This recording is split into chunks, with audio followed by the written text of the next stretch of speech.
Why aren't you up in bed? Yeah, I'm fine, honey. I have a little bit of insomnia. I thought some fresh air would do me some good. The window in the bedroom is wide open. Yeah. I was restless. I just didn't want to disturb you. Then you didn't do a very good job, did you? Yeah, I can sense when you're not in bed next to me. I'm even better at it than I used to be. I had more experience sleeping alone. Yeah. That means you must be pretty good at it by now, then. No.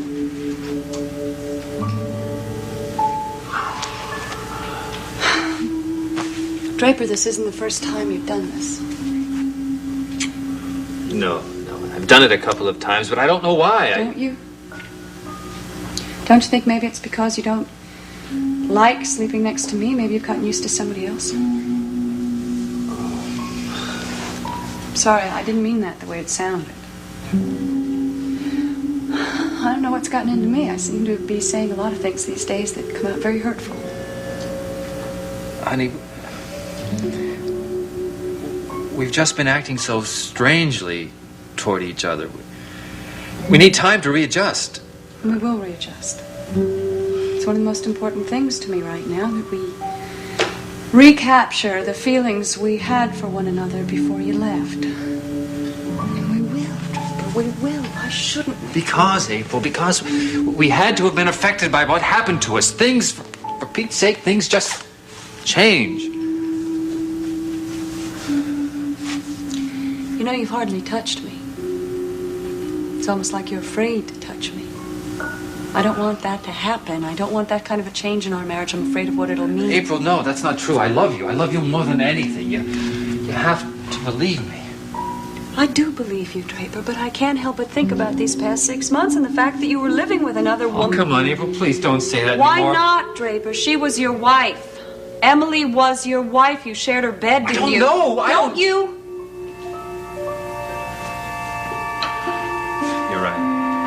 I suppose I did.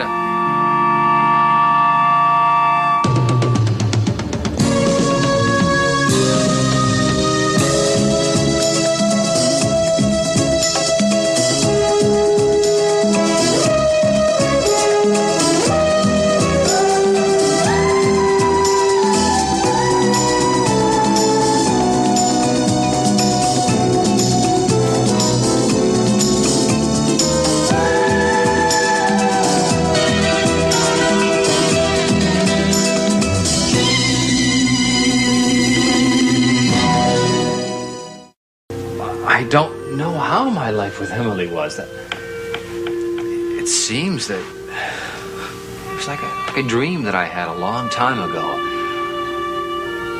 I do know that the man living with her, though, was not Draper Scott. It was a stranger. I mean, Kirk Michaels was a creation of Emily and her father. They gave him a background, a life, a personality that... Draper, it was a terrible thing to do. I used to get angry when I thought about Emily waiting so long. But then there's no use in doing that. She's such a sick woman. Can't totally exonerate Emily. I mean, she did find out who you were. Molly finally told her who you really were. Yeah. And she finally did what was right. She was forced into it, trying to save your life. Yeah, I know. Look, I shouldn't criticize Emily. I mean, it's like talking ill of the dead. Only she's not dead, is she? She's very sick, and maybe she'll even recover. Well, I hope so. Yes, I'm sure you do. Oh. I hope so, too. Listen, Draper, I don't really blame Emily. And I certainly don't blame you. No. My subconscious didn't help me very much, though. Well, you were sick, too. Yeah, I was. Not now. I mean, I'm all better. Almost. I don't expect miracles. But I'm willing to wait. I don't have much choice. Wait for the two of us to get back to normal. You're so understanding. I know. Draper, we both have to be understanding. Then understand this. That regardless of how I lived with Emily, I never realized that I was being unfaithful, if I was. I wasn't either. No matter what Raven said. I know why you and Logan became friends, because we both needed companionship. I had lost you, Draper, and he had lost his son. And his marriage. Yes. Draper, let's go back to bed.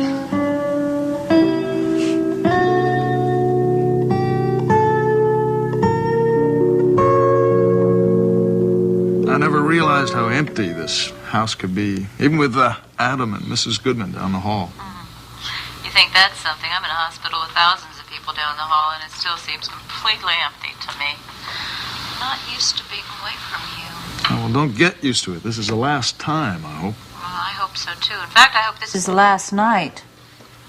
Well, I wouldn't count on that. Dr. Stewart did say a few days. Dr. Stewart said a couple of days, and in my vocabulary, a couple is definitely 2. Well, we'll see. Hopefully 2 days and 1 night. But don't worry, I'm reconciled to the idea that I may have to be in here a little longer than that. But if you'll just conclude room 810 in your hospital rounds, I guess I'll manage. I'll be there every possible moment, I promise. Actually, I don't know what else they can do to me in this place. They've already taken more blood than they ever took in all the Dracula movies ever made. If I wasn't anemic when I came in here, I am now.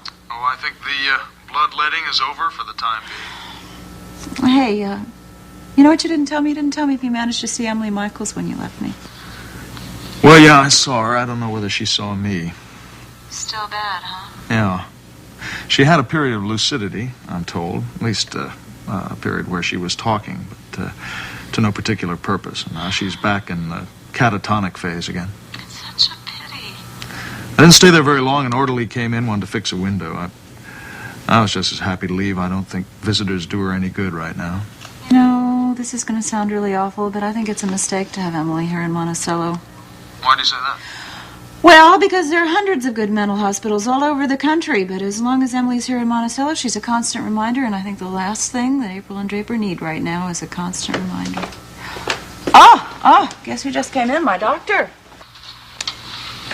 Dr. Stewart is working late, isn't he? Yeah, well, actually, I asked him to come by as soon as he could. I'm going to try to get some information out of this man, and I'll let you know if I succeed. All right, I'll be speaking to you tomorrow. Okay. I love you. Oh, I love you, too. Bye-bye.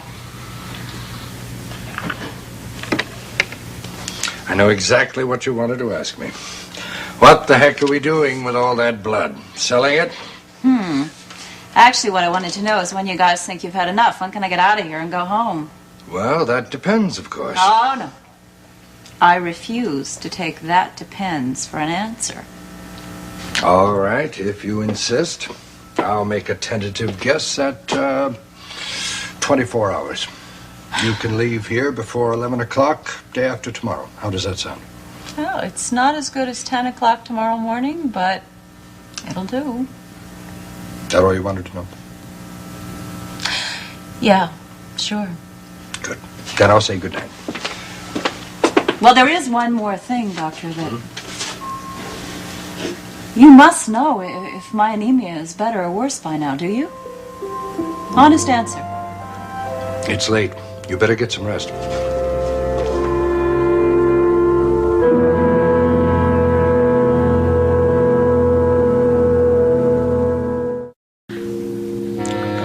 Come on, this is ridiculous. Take me home. No.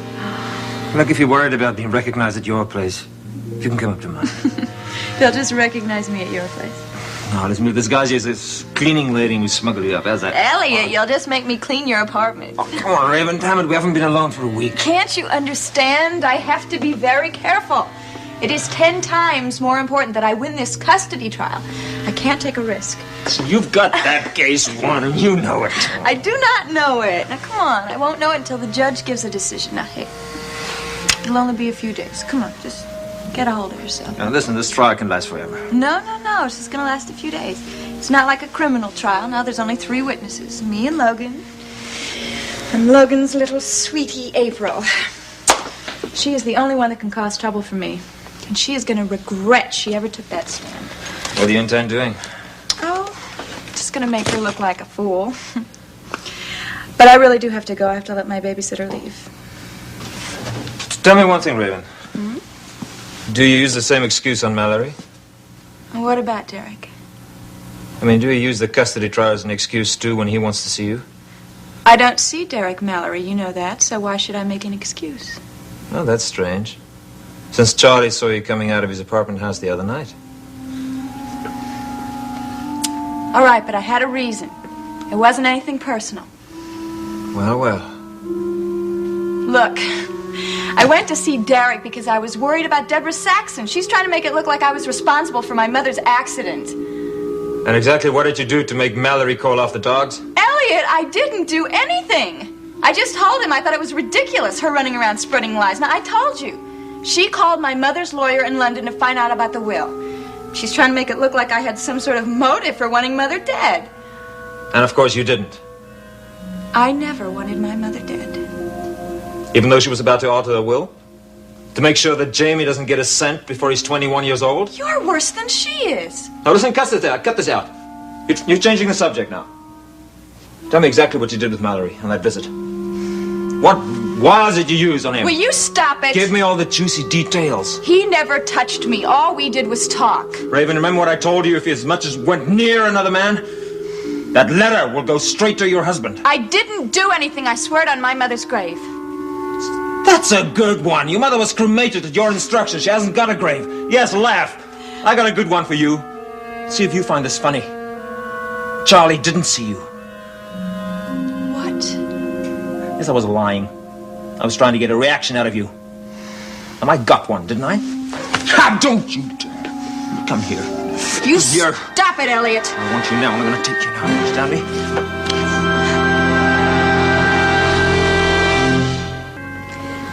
So you're not going to do anything nasty now, are you? No, I wouldn't dream of spoiling a little game now, darling. Especially since you've dealt me a hand.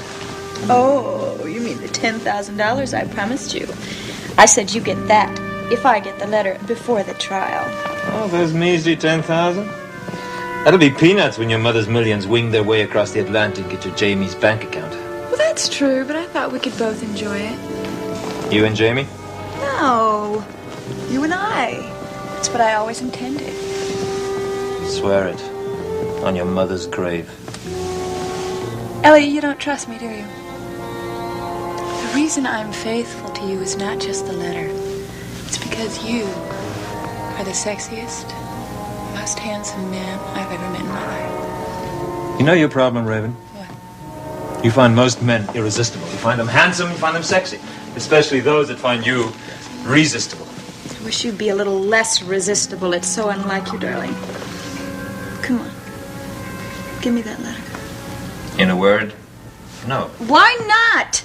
You said you're not going to use it against me. Why can't you just give it to me? I enjoy owning it. Makes me feel secure. Makes me feel very insecure. Exactly. You just want to see me suffer, don't you? You get your kicks that way. Oh, no, Raven. I want there to be one thing in your life that you're not sure of. One thing that you don't get your way with. And that letter provides it. Elliot, I'll let you come home with me if you give me the letter. I can't be bought that easily, darling. All right. Stay here, then. You can drool over your little waitresses. He's all yours, honey.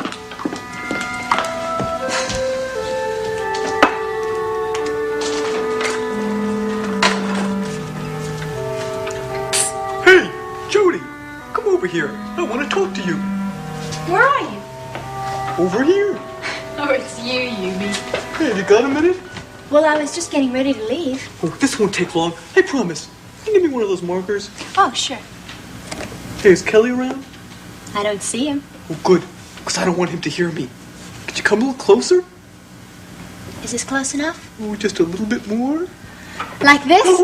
No, that's too close. I'm so embarrassed. Why?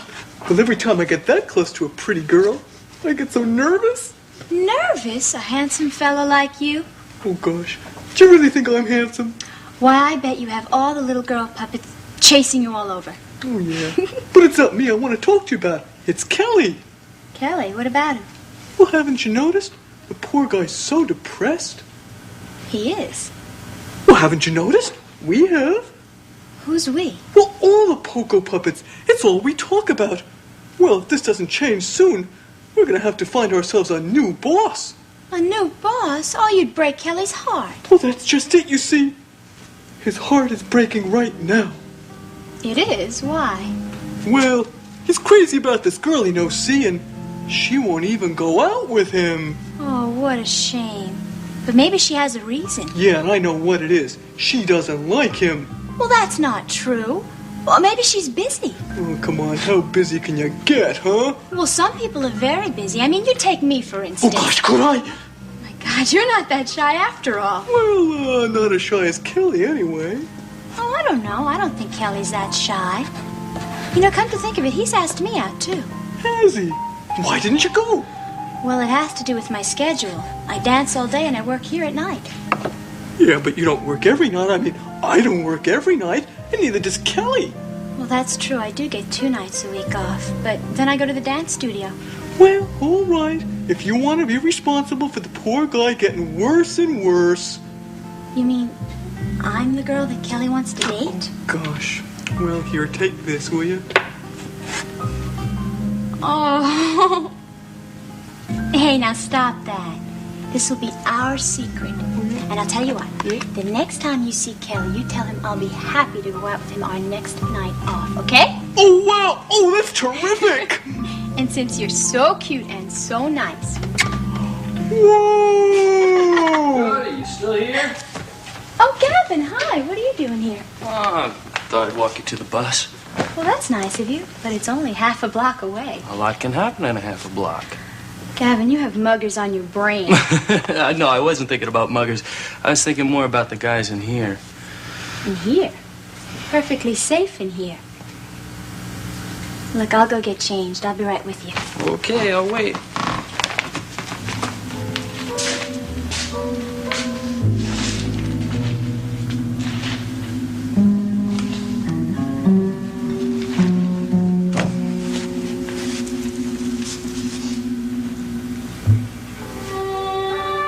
Good job, Yubi. Looks like we finally got our date.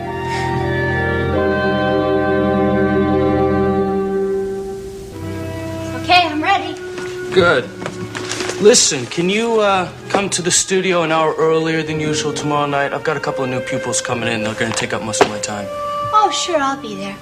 Listen, talking about schedules, I won't be able to make it Thursday night. Why not? It's your night off. I know, I have something to do. Another dinner party at the Kavanaughs? Gavin, I've been working really hard lately. I mean, you ought to know that. Yeah, I know you have. Okay, so we won't work Thursday night. It's a shame. That's when you have me all to yourself. We get a lot accomplished those nights. I'm sorry. Well, it's okay. You're right, you need to relax once in a while. Tell me, are the Carrs invited to this dinner party? I didn't say it was a dinner party. What is it then? You're curious, aren't you? I know it. I'm curious about everything that you do. No, why shouldn't I be? You're my protege, remember? I think the word is slave. Come on, let's go. I'm anxious to get home and see how my sister's doing. She's in the hospital. Yeah, you told me. Oh. Jody says goodnight, Kelly. Gavin, do me a favor, will you? Yeah, what? Be sure your protege isn't late for the bus.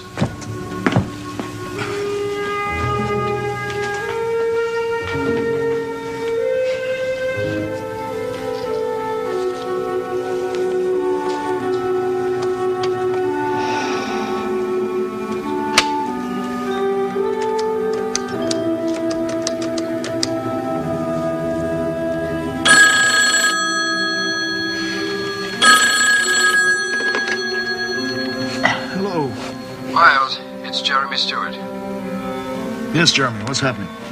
You told me to call you the minute I had anything definite, right? Yes, and do you? I wish I didn't. But I just saw a confirmation report from the laboratory. Now we know the nature of the anemia. As I think we both suspected, it is aplastic. It's rare and mysterious in origin and damned hard to find a prognosis. Let's just try, shall we, Jeremy? Come on. Maybe we can find the source of it. You know, some medication that's triggering it. Or some chemical like benzene. Miles, it could just disappear in the same mysterious way that Jeremy, you're talking to a colleague, not just the patient's husband. I know that. It might vanish in the same way that it occurred. And then again, it just might... It might kill my wife. Yes.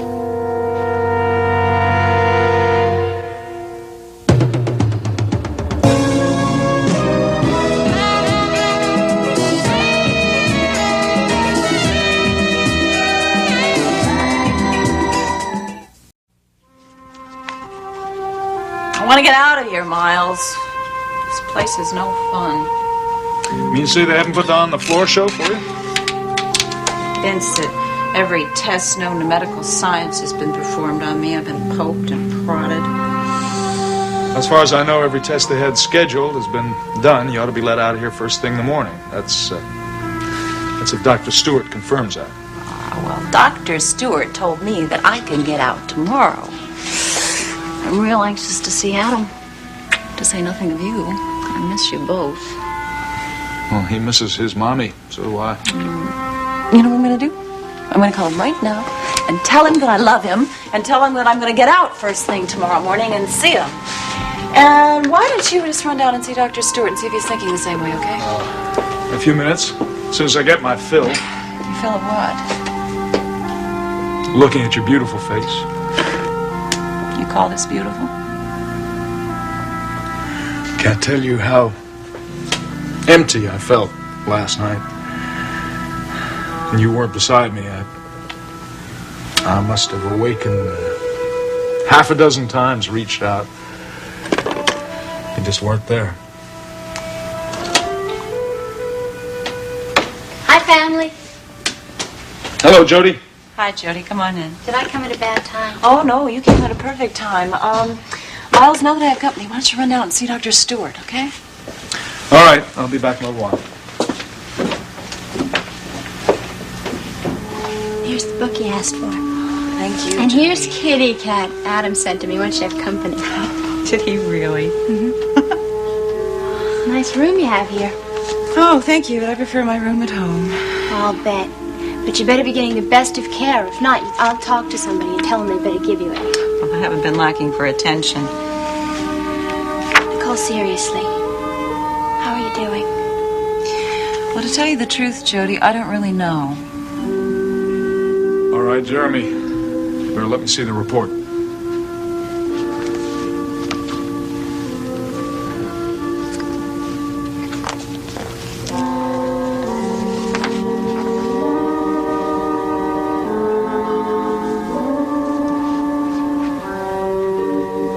It's true, then. Aplastic anemia. I'm sorry, Miles.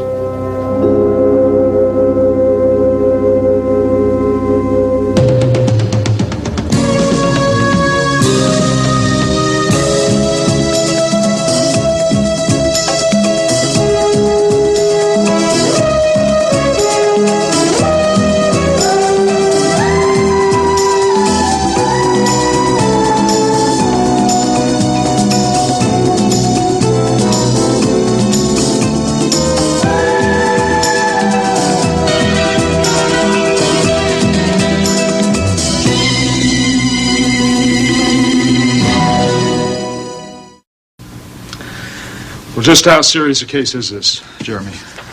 At the moment, it's a mild form of aplasia.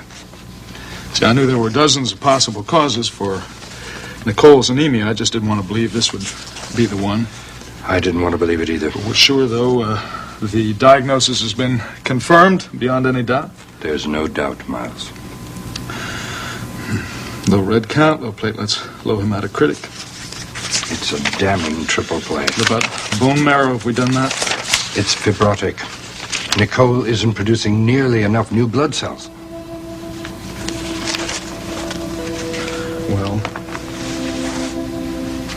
what do we do now about treatment? I don't know that there's anything to do right now, except wait. I know a lot of people just shrug this off and others just get worse and worse. The possibility of an instant and permanent remission always exists. You know how these cases vary. So, we just, we keep a close eye on her and watch for any change. There is one thing. Comparing these tests with the ones I took when she came in to see me originally, I'd have to say the disease is progressing. This can't be happening to Nicole. It just can't. It is, Miles. You have to accept that. Accept? This is a young woman we're talking about, Jeremy. It's a young person's disease. You know that as well as I do. So desperate to have a second child, you know. I guess now we know why she was having so much trouble conceiving.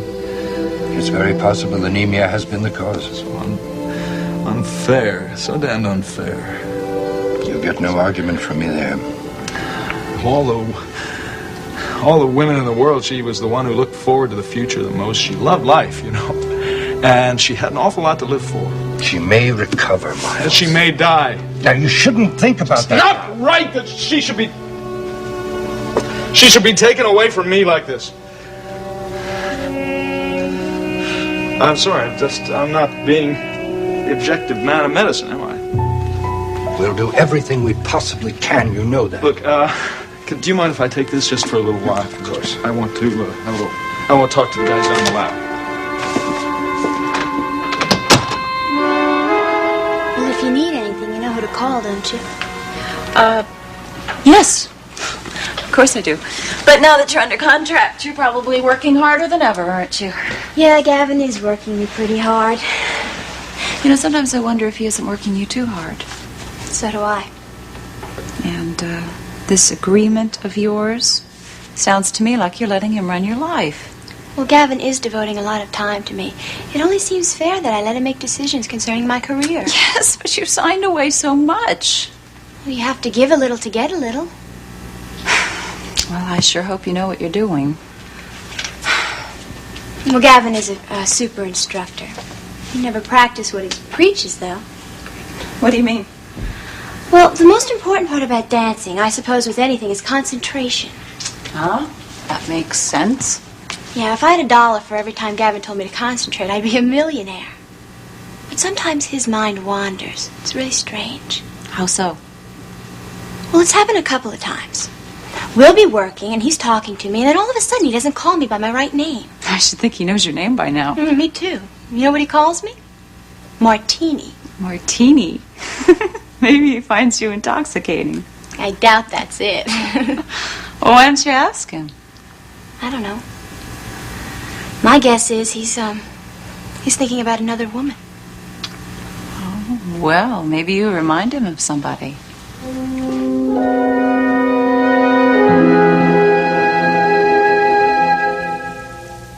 Don't worry about it, April. After this dry run, tomorrow will be a snap. Listen, I already know what I'm going to tell the court. I'm sure you do, April. But by going over your testimony now, it may lessen the tension that anybody feels when they take the witness stand. All right, look, I'm ready when you are. Okay, for the purpose of this dress rehearsal, Mike will be me. Which means I'm going to be asking you the kind of questions Cliff will ask in court. And I will be Jason Rutledge, Raven's big bad attorney. Got it. Now, what I want you to do, April, is just give me direct answers to the specific questions. Don't volunteer any information. All right, I won't. Now, all we need to make this little production complete is a judge. Well, I think we could dispense with that, Cliff. No, I'm just going for realism, that's all.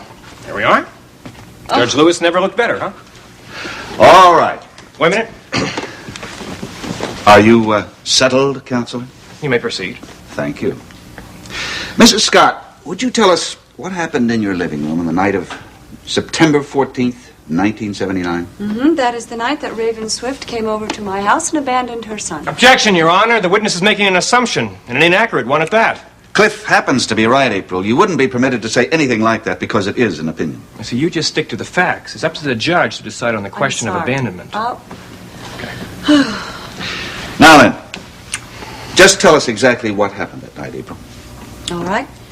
At the time, Jamie Swift was living with me and with my husband. And the night you mentioned, Raven Swift barged into the house in a big hurry, said she had a plane to catch, that she was moving to London. Objection, Your Honor. Now what, Cliff? The witness is twisting the facts. My client had no intention of moving to London. She's merely going there on a visit to see relatives. That's not what she said. Then you must have heard her wrong. I'm telling the truth. Cliff, if we get into a shouting match, April will never get to finish her testimony. You know that Jason Rutledge is going to be jumping up and down, shouting when she makes that allegation. You know that. April, finish the story. Thank you, Mike. Raven said that she had no desire to take Jamie with her, and she wanted Draper and me to raise him as our own son. Can you prove that, Mrs. Scott? Cliff, you're out of order. Wait just a minute, Mike. This is important. Answer the question, Mrs. Scott. She wrote a letter stating that was her intention, yes. May we see that letter? No, it's gone. Gone? What does that mean? It means gone. G-O-N-E. Raven got her hands on it and threw it away. Do you really expect us to believe that? You know, there are laws in this state against perjury, Mrs. Scott. Cliff, this is not really a courtroom. There is no one here for you to impress. Oh, I'm sorry. Guess I got carried away. All right, Clarence Darrow, since you seem determined to interrupt the direct examination, why don't you conduct the cross-examination right now? Okay. April, this should be a good test for you. Whatever you say, Mike. Now, Mrs. Scott, what's your relationship to my client, Mrs. Swift? At one time, we used to be friends. Well, you used to be friends. What happened to cool your friendship? Well, there's a rather long list of reasons. Most recently, it was her underhanded attempts to regain custody of Jamie that made me lose Your Honor, we contend that these so-called underhanded attempts are nothing more than a mother's expression of love. Why are you here, Mrs. Scott? You have nothing to gain. That's right, I don't have anything to gain. But I believe the court would be making a very big mistake by awarding custody of Jamie to Raven. Why? Because she is completely indifferent to her son, and she's an unfit mother. Are you aware of the fact that we have the testimony of experts stating otherwise? In fact, according to these experts, Raven Swift is an ideal mother. She fooled the experts. Really? Yes. Is it true that you and the contesting party, Mr. Logan Swift, are friends? Yes, we are. In fact, this relationship to Raven's husband is what prejudiced you against Raven Swift. That's why you're making these untrue allegations. How can you say that? Cliff, he's off a bit. You hate Raven Swift, not for what she's done to her son, for the difficulty she's causing her husband. I am only thinking of the child. Look, admit it. The reason why you're testifying here is predicated on one and only one thing. Your fond feelings for Logan Swift. That's enough, Cliff.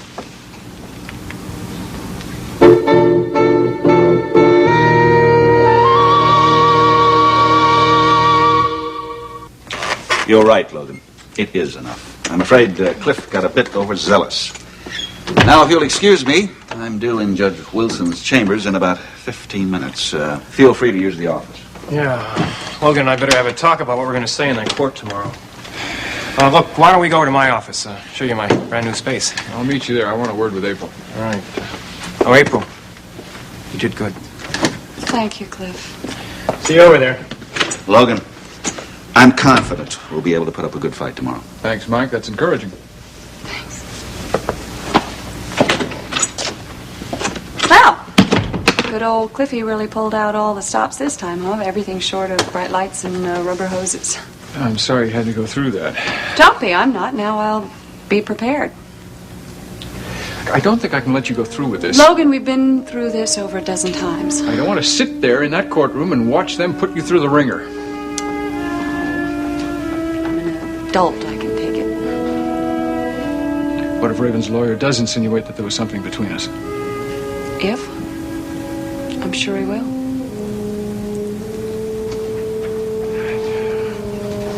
I just don't want to see you... I don't want to see anybody hurt. Logan, I don't want to see Jamie get hurt. Without my testimony, you have almost no chance of regaining custody. You and Jamie need each other. If you need me.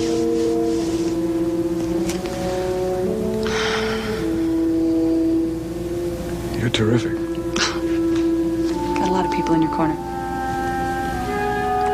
Too bad we can't decide the case by popular vote. Yeah.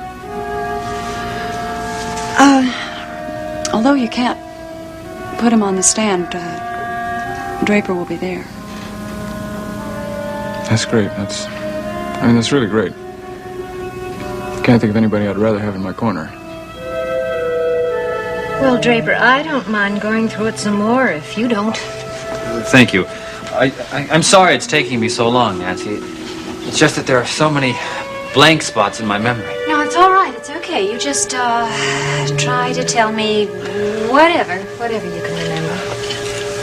Okay, well, the first time we went to Monticello, we took a lot of precautions. We even used an alias, I think. Mitchell, it was. Right, well, that was, because you really were afraid that Kirk Michaels might have been a wanted criminal. Well, yeah, that was the whole purpose of the trip. Emily did the investigating, and if she found anything out, she never told me about it. Uh-huh. So it was after that you headed on back for Evansville? Yeah, and that's when I discovered the house. That's right. That's right. Can you tell me any more about that? Well, we were driving back to Evansville, and I had this inexplicable urge to leave the expressway at the Oakdale exit. Yeah, that's so strange, Draper. It really is. I mean, because you traveled that route every day to work. I mean, when you were Draper Scott. Yeah, I guess I was going home and I didn't realize it. It's almost as if your subconscious was telling you to go back where you belonged. Oh, Draper, I'm sorry. I realize this is difficult for you. Listen, do you want to take a break? I can call and have them send up some coffee. No, that's okay, Nancy. I'm all right.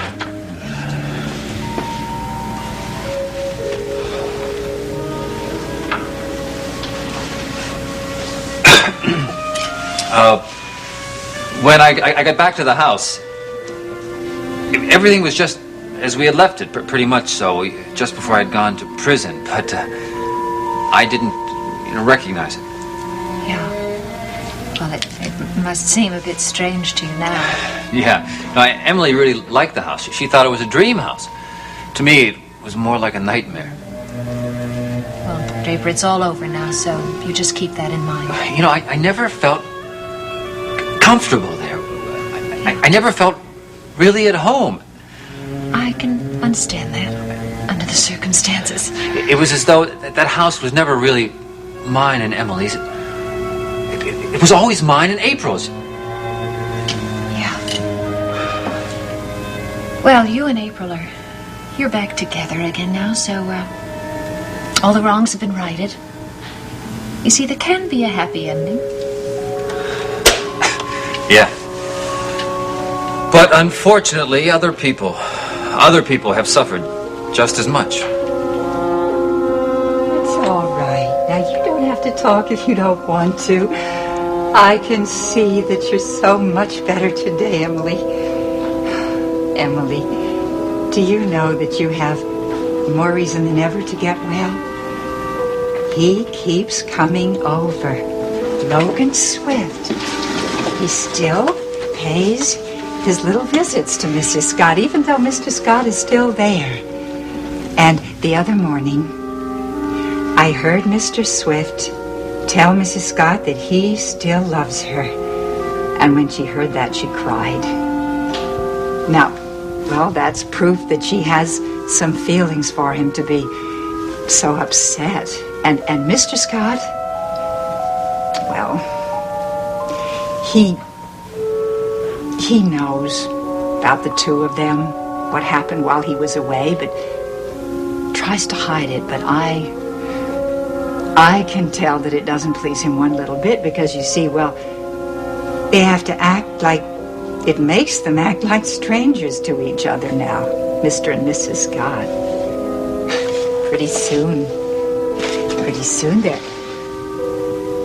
they'll just have to discover that so much happened to each of them while they were apart that what they had together is all over.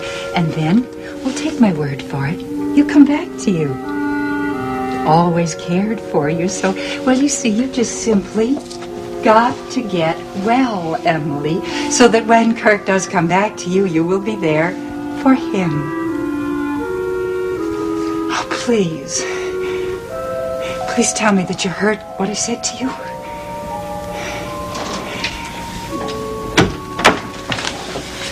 Whoops, sorry to interrupt. Oh, I'm sorry. Do you have business with Emily? No, I can that's wait up. quite all right. I didn't realize that my patient had a visitor. Oh. I'll come back later.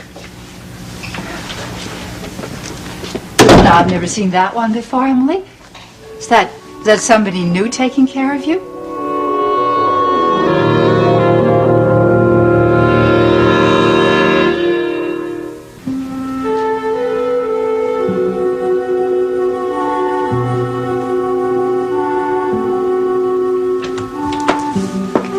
Still here? Oh, yeah. I was going down to the local gym and doing a little weightlifting, but I changed my mind. Well, I just had that talk with Dr. Stewart. Oh, do I still get my walking papers? Yep, sometime tomorrow. Oh, good, because if you'd said anything different, I was going to tie some of these bed sheets together and bust out of here in the middle of the night. May not be the first thing, though. There's still one more test he wants to run. Does he still plan to keep trying to get information out of me? What do you mean? Oh, well, Dr. Stewart's been asking what I thought were very curious questions about what I might have inhaled or been exposed to or taken. No, those questions aren't out of the ordinary. No. I'm sure he's very curious to find out what caused this aplastic anemia of mine. Where'd you hear that phrase? I asked Jody to bring me this. It's one of my reference books. This book tells you everything you always wanted to know about disorders of the blood. I seem to have a classic case. How many times have you heard me tell patients not to diagnose themselves? I gotta tell you the same thing. But I'm right. That is what I have.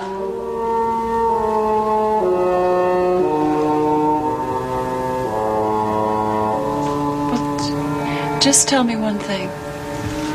What? Which category do I fall under? Am I one of those that recovers without any difficulty? Or am I one of those that dies?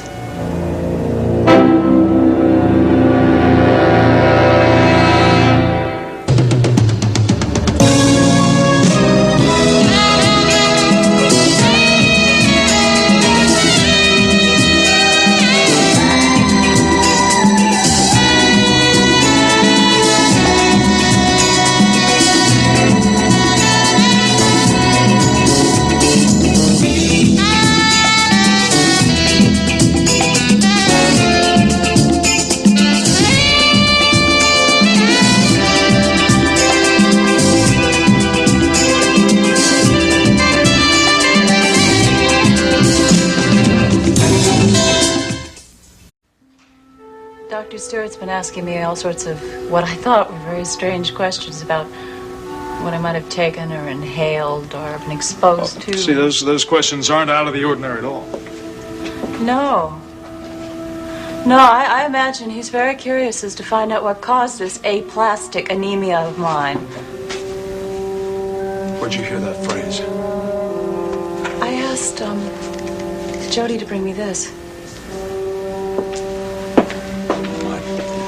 Reference books? This rather lengthy volume tells you everything you always wanted to know about disorders of the blood. I seem to have a classic case. Listen, I have told you that I never let my patients try to diagnose themselves. Now, have I got to tell you that again? But that is what I have, isn't it?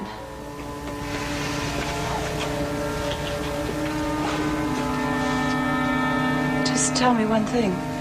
What? What category do I fall under? Am I one of those that recovers without any difficulty, or am I one of those that dies? You are going to recover, of course. How can you be so certain? Because you got a very mild case, for one thing. Oh, mild, please, here. Oh, you've done your homework, haven't you? Yes, that's what it's called. It's a progressive disease, Miles, and unless something wonderful has happened since this book was published, there's no surefire cure, is there? Nothing is going to happen to you. I'm not going to let anything happen to you.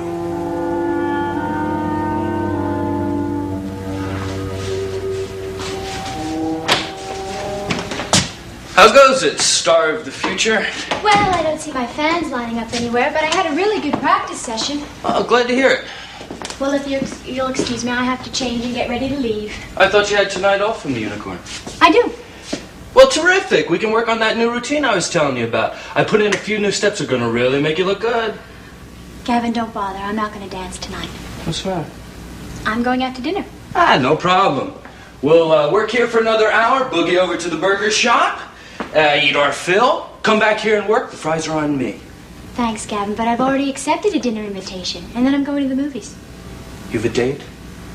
Yeah, I believe that's what they call it. With who? Kelly? That's right. Call him up. Tell him you can't make it. What? You see the guy every night at the Unicorn. You can't be serious. I am very serious. I want you to work tonight. You can play some other time. No way! I promised Kelly I'd spend the evening with him, and I'm not about to go back on my promise. Besides, I don't want to. Well, then I guess you have a choice. Either break your promise to Kelly, or break your promise to me. What are you talking about? We have a contract, remember?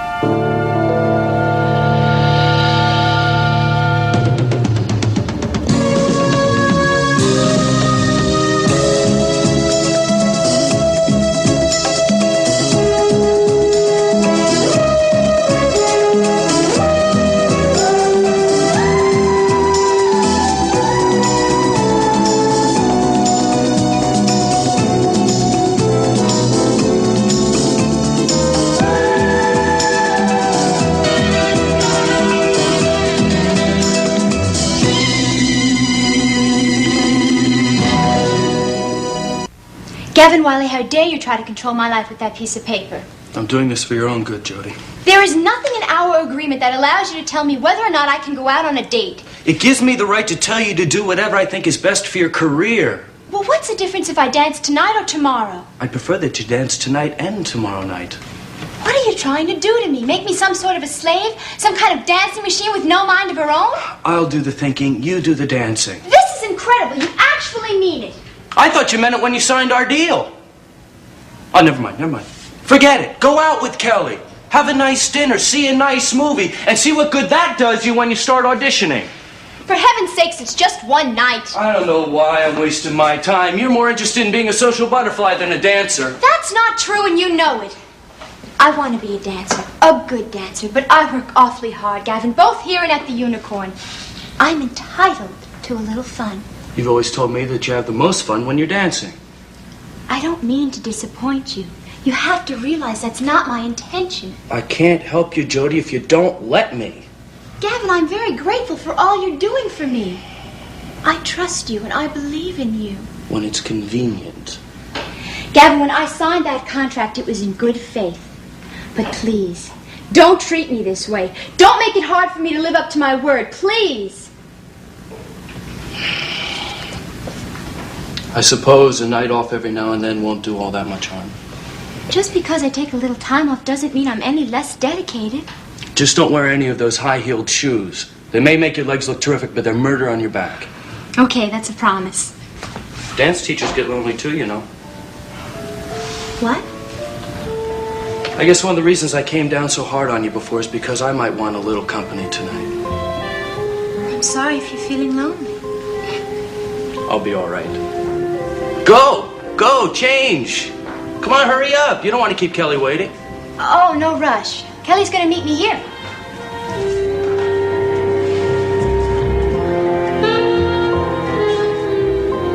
How you manage to work all day and then still find time to prepare a dinner for guests amazes me.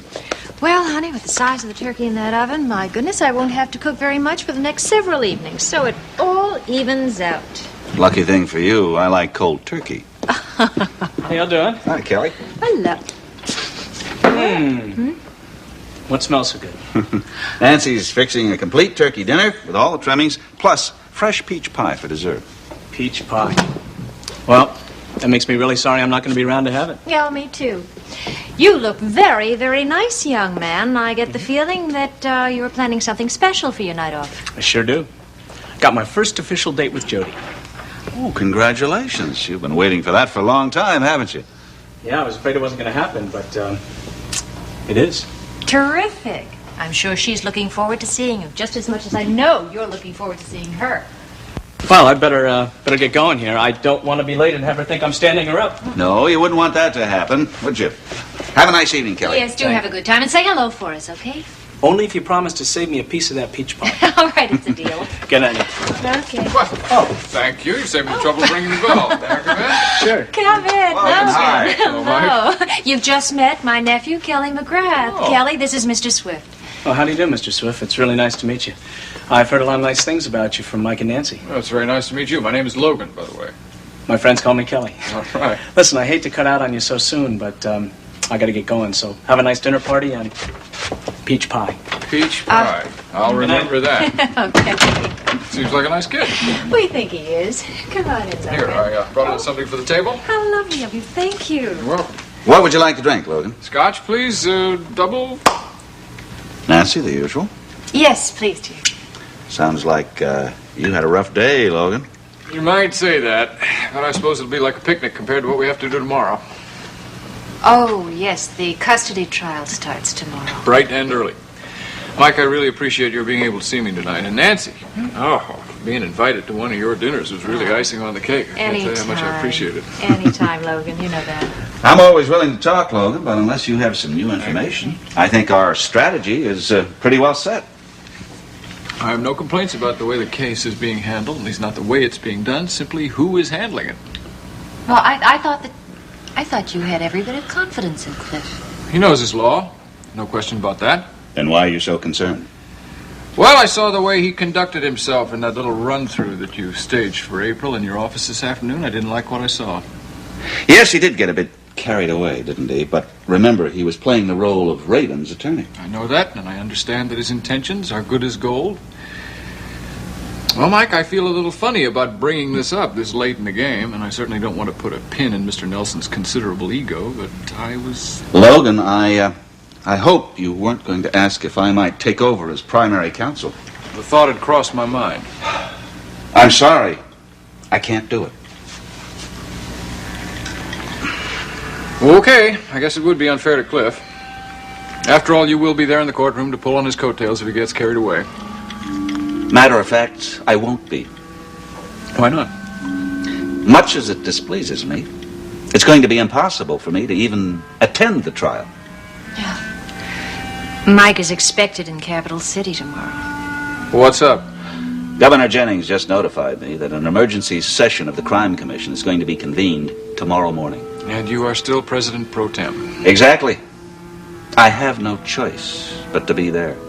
Logan, I'm sorry.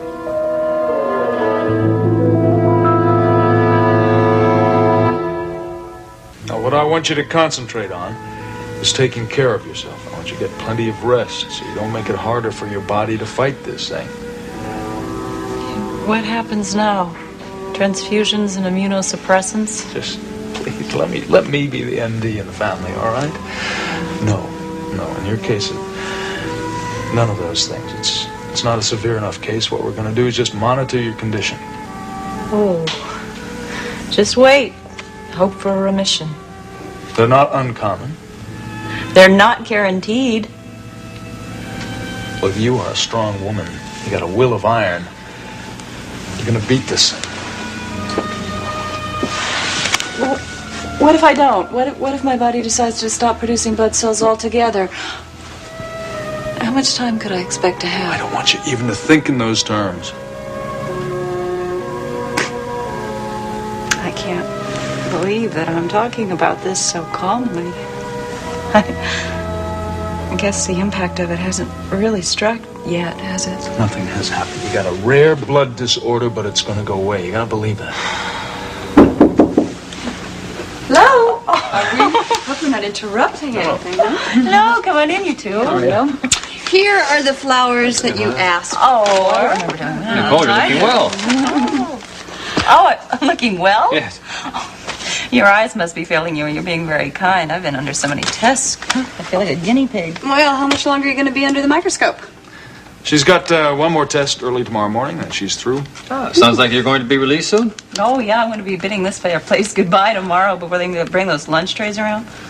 Any idea what's wrong with you? Yes, She has a form of anemia, and now that we know exactly what it is, we're going to be able to treat it. Oh, that means you're going to live, huh? Oh. This condition of mine is going to be a thing of the past in no time. Good, because I don't mind telling you, I've been worried. Oh, you have been? Mm-hmm. You know what you could do to take my mind off my troubles? You could tell me some good news. How have you and Draper been getting along, huh? Oh, well, things are getting back to normal. Slowly but surely. Yeah, well, you can't expect to pick up where you left off right away. Well, no, not after all that's happened to us. Yeah, in many ways it's like, like getting to know each other all over again. Sounds like fun. Yeah, it is. Well, Draper is going back to the office now full-time, and I've been putting in a full shift at the TV station. Oh, and you should see the baby. She's getting bigger every day. She's even recognizing me as a father. I guess what it all comes down to is, well, everything's wonderful. Yeah.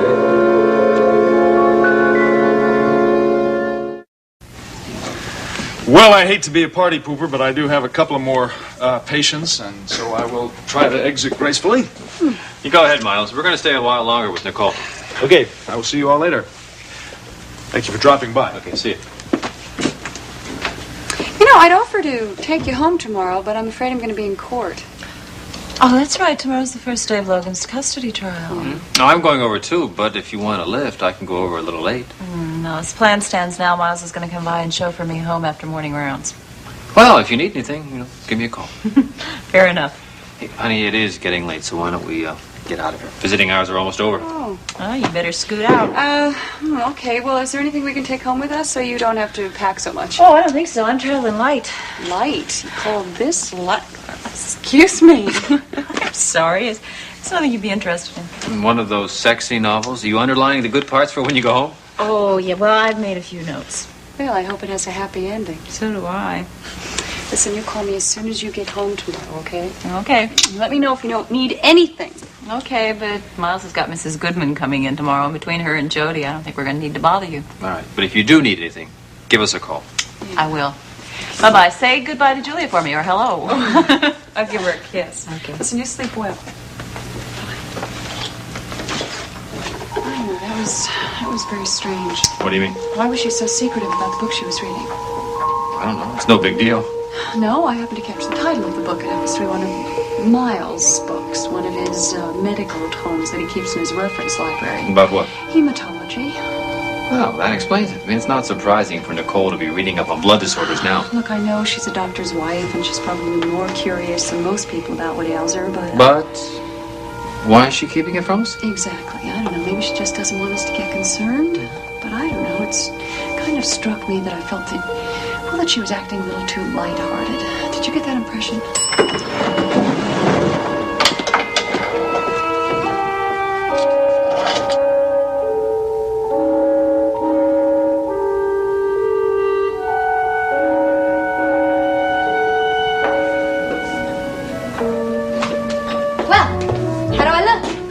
Terrific. You know, I realize I may not be Miss America, but I'd appreciate it if you looked at me. Sorry. You really do look very nice. You seem kind of down. Yeah, I'll be all right. You're depressed because you're lonely, isn't that it? What? You gonna be a dancer and a practicing psychologist at the same time? I know how you're feeling. I've been there. It's no fun to be alone. Well, sometimes that's the way it works out. You have no one to blame but yourself for doing a solo, you know. I'm going through a dry spell now, that's all. I think dry spell is putting it mildly, don't you? I don't think I've seen you go out on one date since I've been here. Just because I haven't gone out with anybody since Heather split is no reason to get on my case. My broken heart is on the mend, okay?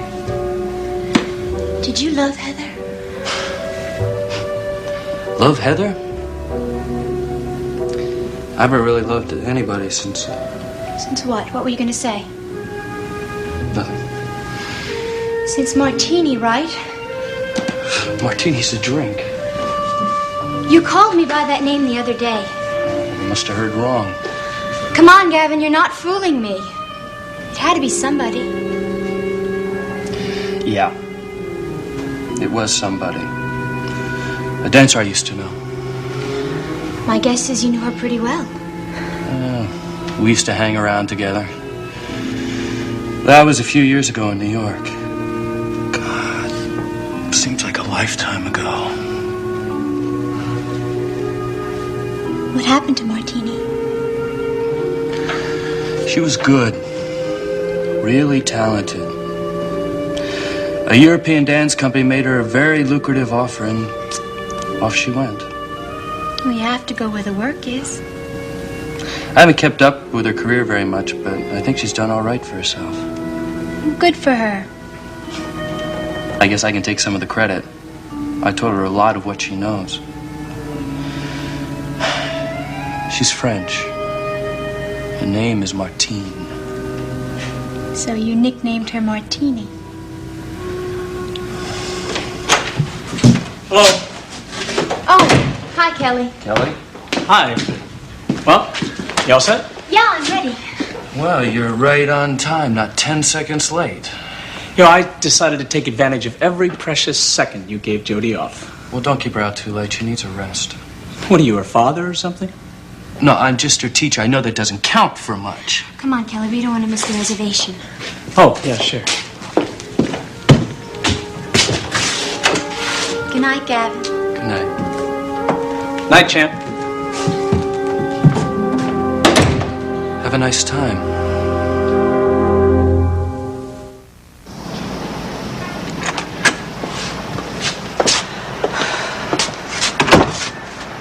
What's the matter? Well, nothing. I just expect to see Gavin come running to the door with a couple extra sweaters in case you catch a chill or something. You're uptight about Gavin, aren't you? No, not at all.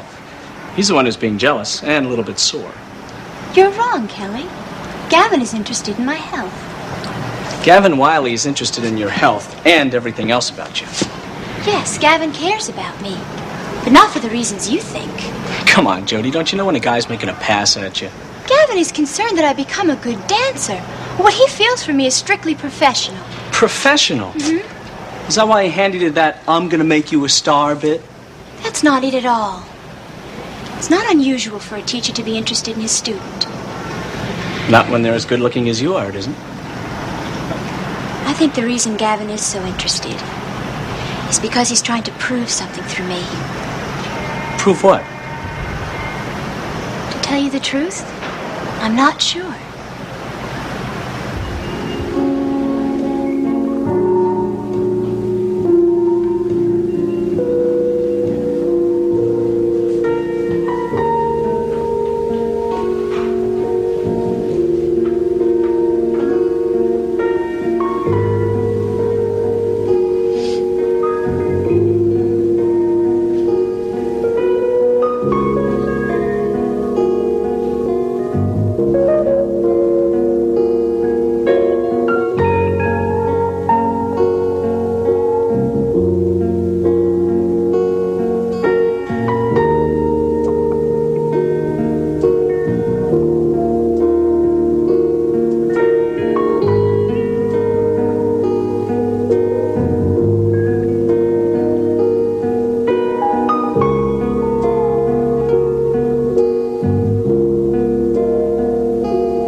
So it's going to be a very, very big day for us today, Jamie. You know why? You know what's going to happen? I'm going to go to the big place downtown called the courtroom, and I'm going to tell the judge how much I love my little baby. And then I'm going to be able to keep you forever and ever and ever. And you know what? We're going to have a good time together.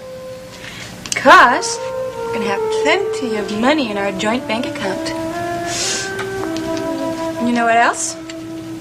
You know what else? You have such cute little hands. Look at those little hands. But you know what? They're too small to write a check. So you'll have to let your mommy write them for you. That must be your new babysitter. Her name is Mrs. Twilly. Good morning, my lovely. What are you doing here? Oh, I came to accompany you to the courthouse in your day of triumph. I do not want your company, Elliot. I don't want you anywhere near me today. Now, is that nice? To someone who got out of bed early just to see you? Well, why don't you just turn around and go back to bed? My bed has been very cold and empty lately, darling. You've been neglecting me shamefully. What matter?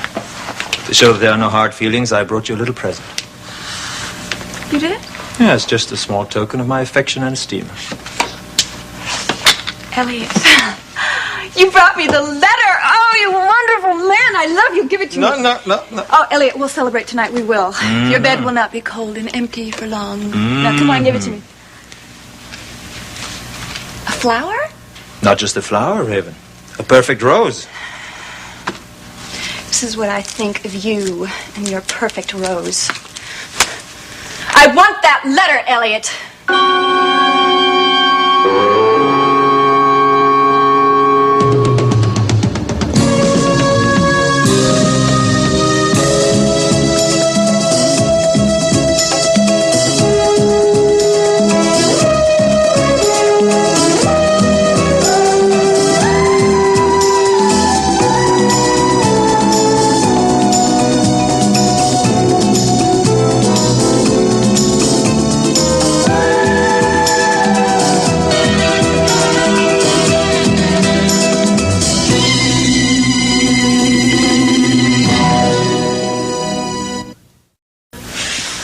I'm sure you'd like to do exactly the same thing to that infamous letter of yours than you did to my perfect rose. No, I would like to do the same thing to you. I would like to just tear you up and throw you away. I can't see why you're so worried. You're practically home free. How long can that trial possibly last? I don't know. A few days, I suppose. There you are. A few days from now, this letter won't mean a thing. You have custody of Jamie. You'll have custody of Jamie's millions. A happy ending if ever I saw one. You just make me so nervous. You have that stupid thing. It's just a souvenir. It is not. It's blackmail, and you know it. Don't you understand that letter means everything to me, especially now, since they're going to call April in the stand? So what? It's her word against yours.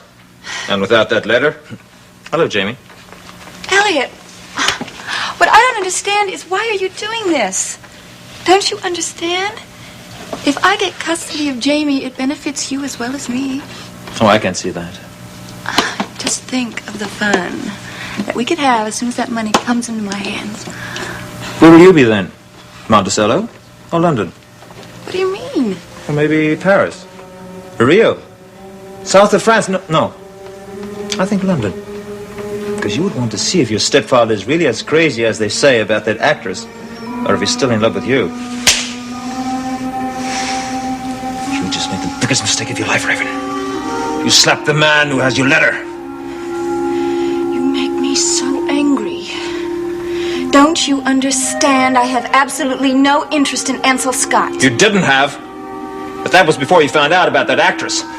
It's competition that arouses you, darling. I have not looked at another man since the day I met you. You're such a blatant little liar. The truth is, if I hadn't had that letter, you would have been running after every pair of trousers in Monticello. Elliot! Don't. You'll rumple that nice, neat suit of yours. You'd want to look respectable for the judge. Elliot, don't go away mad. Just go away. Must be my babysitter. Allow me. Mrs. Twilly? Why, yes. And you are Mrs. Swift? Right. Please come in. Jamie's been dying to meet you. Oh, thank you. Oh, isn't he a handsome little boy? Look, I'll see you tonight. We'll see each other before then, darling, at the courthouse. Please, Elliot, don't go to the courtroom. It's a public hearing, darling.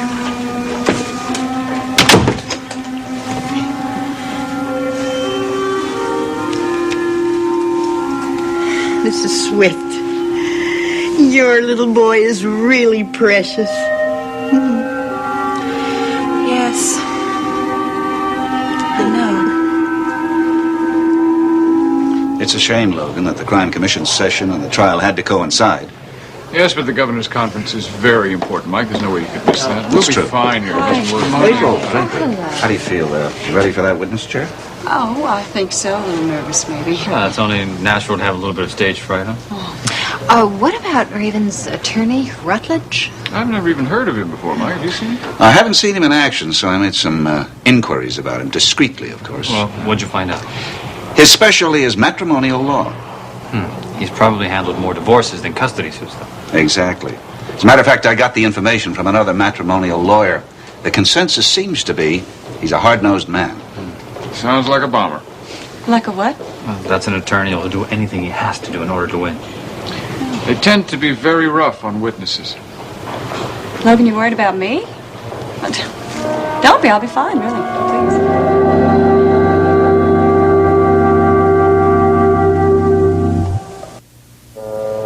The Swift trial? What have you got to do with that? Well, you know that Raven kidnapped her son from the hospital. That's a pretty tough word, Deborah. Now, she didn't exactly hold the boy for ransom, did she? All right. She abducted him, okay? From the way I understand the situation, she simply appropriated him. She is the legal parent. She had every right to take him from the hospital. Bet you heard that from the horse's mouth, didn't you? I'm sorry, but that is Raven's line these days, isn't it? It happens to be a matter of legal fact. If it weren't, Logan would have been able to get a court order to obtain his son. Am I correct, or aren't I? Technically. Deborah, we are cops. We deal in technicalities. Let the lawyers and the judges worry about the rest of it. Lawyers and judges. Anyway, Calvin and I finally found out where she was hiding her baby. We went to see her. And let me tell you something. That place was a pigsty. It's a new apartment, wasn't it? Didn't she just move in? Yes? You ever see a new apartment that wasn't a mess? Chief, the condition of that baby had nothing to do with moving. All right, Deborah, if you want a change in schedule, Captain Anderson's the man to see about it. Well, Chief, I know that. Just thought I would tell you because I know you've got an interest in this case. Damn it, I am sick and tired of being accused of having a special interest that affects my decisions as a police officer. Oh, wait a minute. I didn't say that. That's just what you're implying. You implied that when we discussed the death of Raven's mother in that accident. I was simply trying to find out why that woman died in a perfectly sound vehicle on an empty street. What you were trying to find out, Detective, was whether or not somebody that we both know well might not have been responsible for a little bit of murder. Have I made that clear enough, or shall we name names? All right.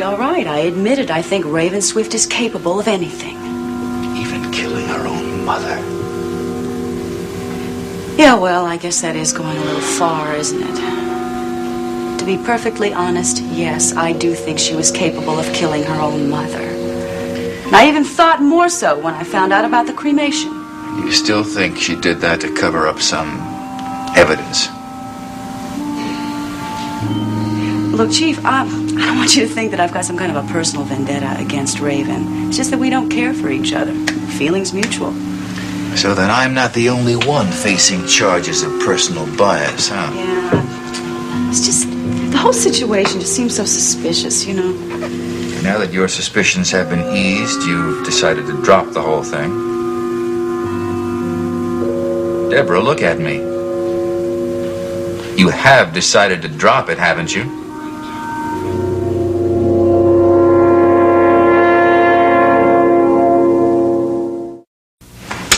Your counselors. I believe that neither of you has appeared before me in a domestic hearing and that neither of you has been involved in a custody action before. Is that correct? Yes, sir. Your Honor, I've acted in several divorce actions, but not in any contested custody case. Well, all right. I just wanted to make a brief statement about the manner in which I expect this matter to be handled by counsel as well as by your witnesses. Now, this will be a trial in every sense of the word in which we respect the rules of evidence. I will not ask a counsel to make an opening statement, and I will reserve the right to question any and all of the witnesses directly. Is that understood? Yes, sir. Yes, Your Honor. Now, the question of which parent should be entitled to the custody and sole control of the child is, as you know, a sensitive and highly emotional question. And the court's decision will be based solely upon what we perceive to be the welfare and the best interests of the child.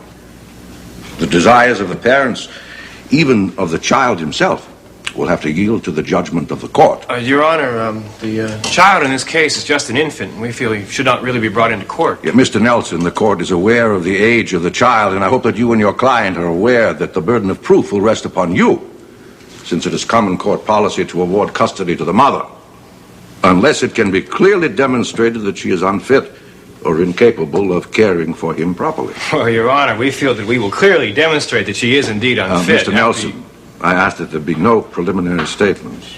Yes, Your Honor. Now, since both sides have petitioned for custody, I will let the choice of precedence be up to you. We flipped a coin, Your Honor. Mrs. Swift will present her case for custody first. Very well, then. You may call your first witness, counsel. We call Mrs. Benita Thomas. Mrs. Benita Thomas, please take the stand.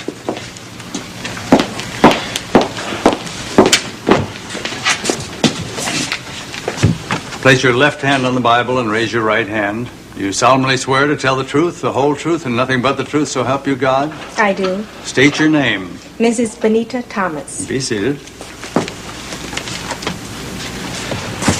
Mrs. Thomas, what is your employment? I'm director of the Medford Foundation. What is that exactly?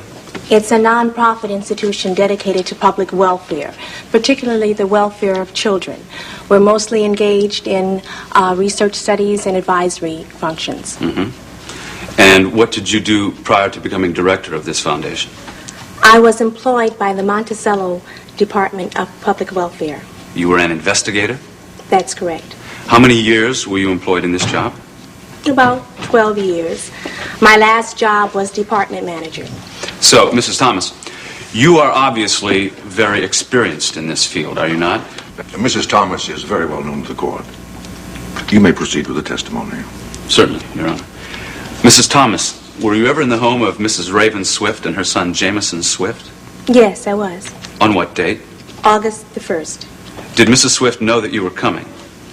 No, she did not. It was a total surprise visit, then? Well, it should never be a complete surprise. Would-be adoptive parents and parents with custody disagreements should realize that their circumstances could be investigated. However, we do like to keep the date of the actual visit open.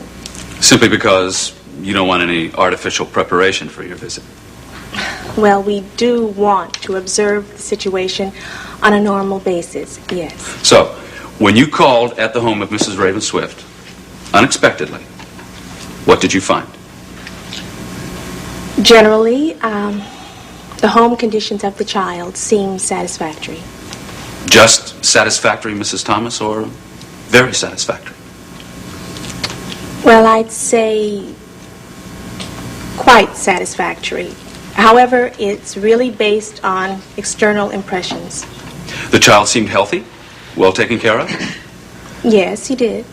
What sort of physical surroundings had been arranged for him? Well, he was in a very attractive nursery. It seemed to be completely equipped, and he had an extensive wardrobe. What sort of arrangements had been made for the child's care? I mean, other than the normal care a mother generally gives her child, was there a baby nurse? Yes, there was. Were you familiar with this particular nurse? I knew her by reputation. Was it a good reputation? Your Honor, we feel that it's irrelevant to get into debate as to whether a mother can take care of her child better than a hired nurse.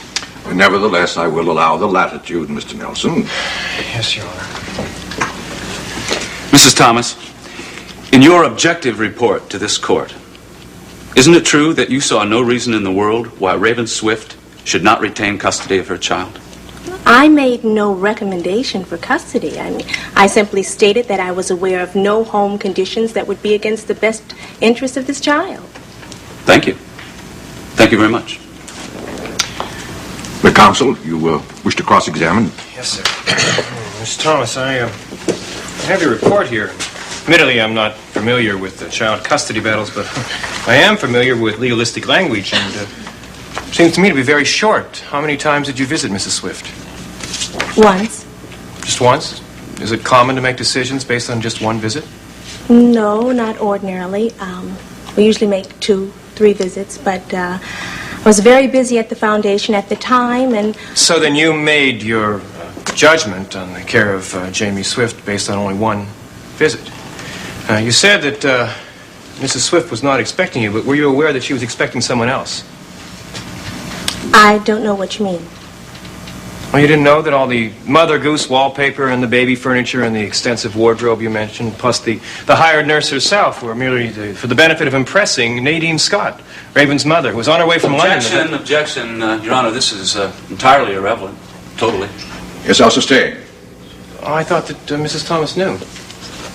I'm sorry. I have no further questions. Very well, then. You may step down, Mrs. Thomas. Mr. Rutledge, you may call your next witness. Yes, Your Honor. Thank you. I wish now to call Mrs. Raven Swift. Mrs. Raven Swift, please take the stand.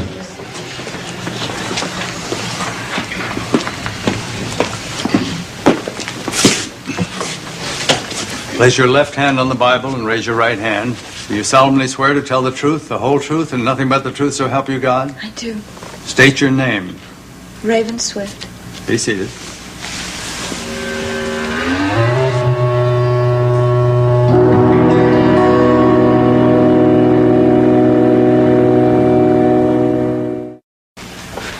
So then, Mrs. Swift, you and your husband have actually been separated for almost a year. Yes, we have a separation agreement with a divorce action pending. Mrs. Swift, do you bear any particular rancor toward your husband? No, it was just one of those marriages that didn't work. My husband was very busy. He's the district attorney of Monticello, and he was running for office when we were first married, so of course he didn't have the time to devote to his Your family. Honor, this is a custody hearing, not a divorce trial. Yes, Mr. Rutledge, please confine your questions to the subject of the child. Certainly. Mrs. Swift, isn't it true that you left the United States about 10 months ago, just after the separation from your husband? Yes, that's true. And is it true also that you did not take the baby with you? No, I was very distraught at the time, and I wanted to visit my mother. I needed to talk to her about what had happened. And she lived in London? Yes, she lived in London with her husband. I felt it would be very unfair of me to take my baby with me because Jamie was only 6 months old at the time, and to put him through all that travel and change of environment, I just didn't think that was right. So I called some friends of mine and asked them to take care of him for a little while. Who were these friends? April and Draper Scott. Now, Mrs. Swift, when you returned from London to Monticello, what did you find? I found that my baby was no longer in the Scott household. They had turned him over to my husband. Turned him over? Why did they do that? I guess Logan asked them for him, and since Mr. Scott was Logan's best friend, he did as he was asked. You left no instructions that they were to do this? No, absolutely not. I assumed since they were a young couple, and at the time they didn't have a baby, that they would take much better care of Jamie than Logan, who was living a bachelor's life at the time, and he was working all the time. Naturally, I thought...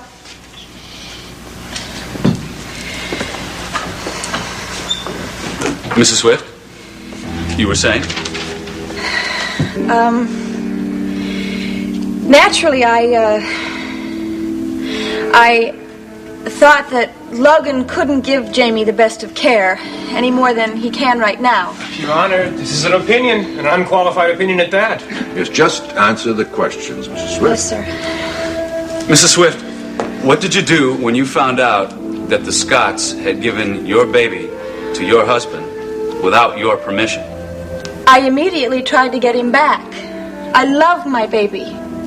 Jamie means everything in the world to me, so I went to see several lawyers in Monticello. And did you succeed in getting advice? No, nobody could tell me what to do, so I decided to do what Logan did. I decided to just go take him. Did you do anything illegal? No, absolutely not. I just...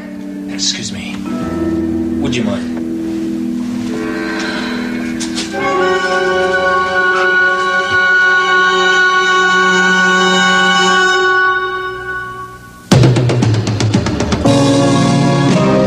Seems as though a harmony is hard to find. Always on my mind. And frustrated days pass without sight. The edge of night, half dark, half light.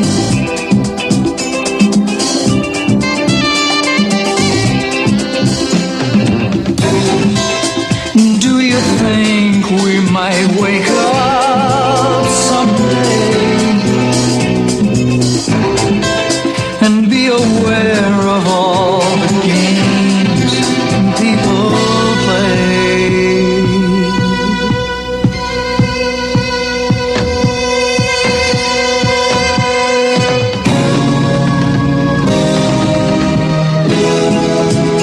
Living circle